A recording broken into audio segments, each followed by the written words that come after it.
আসসালামু আলাইকুম। চৌধুরী আব্দুল্লাহ কাসিদ। আমি বিভিন্ন সাবজেক্টের উপর ভিডিও ব্লগস করে থেকে থাকি। বাই প্রফেশন আমি অর্গানাইজেশনাল ডেভেলপমেন্ট কনসালটেন্ট। আর আমি প্রায় ২৬ বছরের কাজের অভিজ্ঞতা বিভিন্ন সেক্টরে, মেইনলি গার্মেন্টস, টেক্সটাইল, অ্যাপারেল সেক্টরে কাজ করেছি।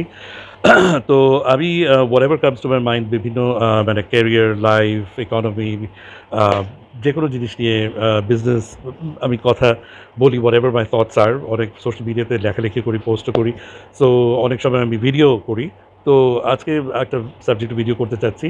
আজকে হচ্ছে 4th অফ সেপ্টেম্বর 2024 এবং যেই সাবজেক্ট আমি ভিডিও করতে চাচ্ছি সেটা হচ্ছে যে গতকাল রাত থেকে অনেক মানে শোনা যাচ্ছে যে সোশ্যাল মিডিয়াতে বেশ অনেক মানুষ লেখালেখি করছে যে ওই ন্যাশনাল অ্যান্থেম বদলানোর ব্যাপারে। তো আমি অ্যাকচুয়ালি আমার ভিডিও করার আগে আজকে থ্রু আউট দ্য ডে আমি ২-৩ বার ফেসবুকে পোস্ট করেছি যে অ্যাকচুয়ালি আমাদেরকে প্রায়োরিটি সেট করতে হবে আমাদের মানে what is it that we need to actually focus on more right now. আমি মানে আমাদের জাতীয় সঙ্গীত যেটা আছে সেটা ভালো না মন্দ, এটা কতটুকু অ্যাপ্রোপ্রিয়েট নট অ্যাপ্রোপ্রিয়েট, কে লিখেছে, মানে কোন ধর্মের মানুষ লিখেছে, কোন দেশে বসে এটা লেখা হয়েছে, এগুলো নিয়ে আমি কোনো বিতর্কে যেতে চাচ্ছি না। যারা বলছে তাদের কিছু লজিক আছে, অনেক মানুষই দেখছি সেই লজিকগুলোতে বেশ মোটিভেটেড, সাপোর্টও করছে। কিন্তু আমি যেটা বলতে চাচ্ছি সেটা হচ্ছে যে this is not the time. কারণ এই সাবজেক্টটা নিয়ে কথা বলা শুরু করা মানেই হচ্ছে যে কোটি কোটি মানুষ এটাকে রেজিস্ট করবে। কোটি কোটি মানুষ যারা ইভেন লেটস সে আমাদের প্রিভিয়াস গভর্নমেন্টের এগেইনস্টে ছিল, আন্দোলন করেছে, যারা লেটস সে এখন একটা বড় ম্যাস একটা বয়কট ইন্ডিয়া একটা মানে ওয়েভ চলছে, সেই ওয়েভের মধ্যে যারা মানে সেই এই মুভমেন্টটাকে সাপোর্ট করছে, এই মানুষগুলোর ভিতরেও এবং যারা আন্দোলন করে এই যে নতুন চেঞ্জ এনেছে এদের ভেতরেও মানে কোটি কোটি মানুষ আছে যারা অ্যাকচুয়ালি এই ন্যাশনাল অ্যান্থেমকে নিয়ে কোনো কিছু করতে গেলে সেটাকে তারা অবশ্যই রেজিস্ট করবে। এবং আমি নিজেও পার্সোনালি মনে করি দ্যাট এই জিনিসটা করার এখন আসলে কোনো এই মুহূর্তে এটার কোনো দরকার নেই, এগুলো নিয়ে কথা বলারই কোনো দরকার নেই।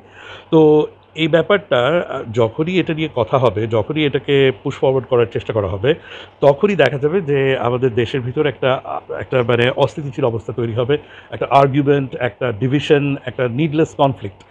তো আমি মেইনলি বলতে চাচ্ছি যে let us actually focus more on national development, আমাদের ইকোনমিকে গ্রো করানো, আমাদের কত ১৫০ বিলিয়ন না কত বিলিয়ন ইউএস ডলার টাকা সাইফন আউট হয়ে গেছে, এটার যতটুকু পারা যায় এটাকে ফেরত আনা, আমাদের রেমিটেন্স ইনক্রিজ করা, আমাদের দেশের ভিতরে যে হাজারো প্রবলেম আছে, ল অ্যান্ড অর্ডারের প্রবলেম আছে, ইকোনমির প্রবলেম আছে, সোশ্যাল প্রবলেম আছে, মানে অনেক প্রবলেম আছে।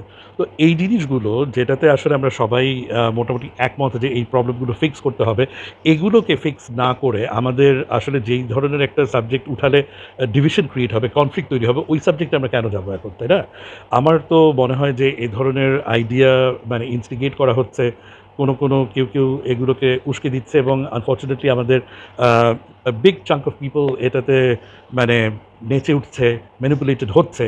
তো এই জিনিসগুলো আসলে we need to I think stay away from it. আমি আমি কারোর সেন্টিমেন্টকে অ্যাটাক করছি না, হার্ট করতে চাচ্ছি না। আমি পিপল মানে ফ্রিডম অফ এক্সপ্রেশন, কারো অবশ্যই মতামত থাকতেই পারে, মানে nothing is permanent, nothing is set in stone, but আমাদেরকে প্রায়োরিটি ফিক্স করতে হবে। ইটস লাইক একটা মুমূর্ষু রোগীকে হসপিটালে আনা হয়েছে, মেবি তার একটা অ্যাক্সিডেন্ট হয়েছে, আর ওই যেখানে তাকে এমার্জেন্সিতে রোল ইন করা হচ্ছে ওখানে লেটসে কোনো একটা হেয়ার ড্রেসার বা একটা বিউটিশিয়ান ইজ প্রেজেন্ট এবং সে বলছে তার তো পুরো চেহারা মেস আপ হয়ে আছে, আমরা আগে একটু তাকে মানে চুল টুল ঠিক করে দেই, মানে এগুলো এগুলো আগে তাকে ড্রেস মানে কসমেটিক ব্যাপার স্যাপারগুলো আগে ঠিকঠাক করি, তারপরে আমরা তাকে সার্জারিতে নেই।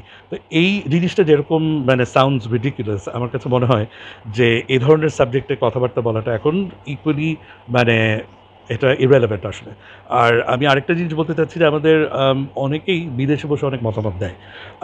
অ্যাকচুয়ালি আমি তাদের উদ্দেশ্যে বলতে চাচ্ছি যে আপনারা যারা দেশের বাইরে বসে অনেক গুরুত্বপূর্ণ আপনারা মতামত দিয়ে থাকেন, ইউ নিড টু আন্ডারস্ট্যান্ড যে আপনারা যেভাবে একটা জিনিস দেখছেন, আমরা যারা আসলে দেশের ভিতরে থাকি, we can't look at everything in the same way. কারণ ইউ নট এফেক্টেড যদি দেশের মধ্যে ডিসরাপশন হয়, কাজকর্ম যদি এফেক্টেড হয়, ইকোনমি যদি এফেক্টেড হয়, এই জিনিসগুলোতে আপনারা কিন্তু এফেক্টেড হচ্ছেন না, আপনারা কিন্তু বিদেশে বসে বসে মতামত দিতে থাকবেন। কিন্তু we who work here, who do business here, who are in professions over here, আমরা কিন্তু এফেক্টেড হই আমাদের দেশে যদি প্রবলেম হয়, আমাদের দেশ যদি অস্থিতিশীল হয়ে যায়। সেজন্য আমি রিকোয়েস্ট করব যে আপনারা যারা বিদেশে থাকেন, আপনারা পুরো জিনিসগুলোর মানে আপনাদের কথাবার্তার ফুল ইমপ্যাক্ট অ্যান্ড ইমপ্লিকেশন না বুঝে এত বাড়তি কথা প্লিজ কাইন্ডলি বলবেন না। আর লেটস আমি যেটা সবাইকে আহ্বান করব যে আমরা একটু সবাই প্রায়োরিটি মানে let's focus on what is more important for national development এবং সেটার উপরে ফোকাস করে আমরা এখন এগোতে থাকি। এদিক ওদিকে আমরা এখন ডিস্ট্র্যাক্টেড না হই। সো এই সাবজেক্টে হয়তো আরও অনেক কথাবার্তা হবে। This is not the only video maybe on this subject that I will also be making. হয়তো ফিউচারে আরও এটা নিয়ে আমরা আলাপ করবো ইনশাল্লাহ।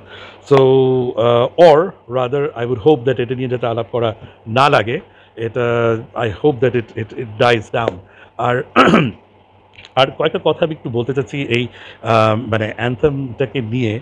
রবীন্দ্রনাথ ঠাকুর লিখেছে দেখে এটা নিয়ে অনেক মানে প্রবলেম হচ্ছে।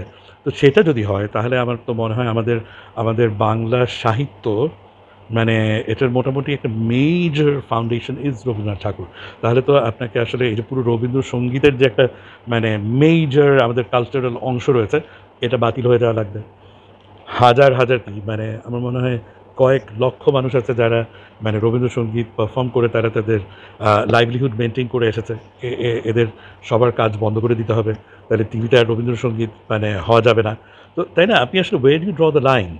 আর অ্যাকচুয়ালি এই গানটা যখন তৈরি হয়েছে তখন তো আসলে ইন্ডিয়া, বাংলাদেশ বলে কোনো কিছু ছিল না। তো এগুলো আসলে আমাদেরকে মানে খামাখা এগুলো নিয়ে কথাবার্তা বলে দরকার নেই।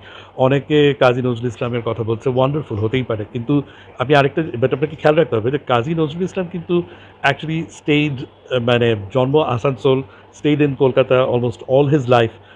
উনি কিন্তু মানে জীবনের একদম শেষ প্রান্তে আসলে উনি যখন অসুস্থ এবং আসলে তেমন কোনো ক্রিয়েটিভ কোনো কন্ট্রিবিউশন করতে পারছে না, ওরকম একটা টাইমে অ্যাকচুয়ালি উনি বাংলাদেশে এসেছেন। মানে যে ভূখণ্ডকে আমরা এখন বাংলাদেশ বলছি, মেজরিটি তার লাইফটা কিন্তু আসলে ইন্ডিয়াতেই কেটেছে। তো আমাদের মানে তাহলে তো আসলে ওই ক্লেইমটাতেও একটা প্রবলেম আছে। অনেক প্রবলেমস আছে আমাদের পুরো হিস্ট্রির মধ্যেই অনেক জগা খিচুড়ি আছে। খামাখা এসব কন্ট্রোভার্সির মধ্যে যাওয়ার আমাদের আসলে এই মুহূর্তে কোনো দরকার নেই।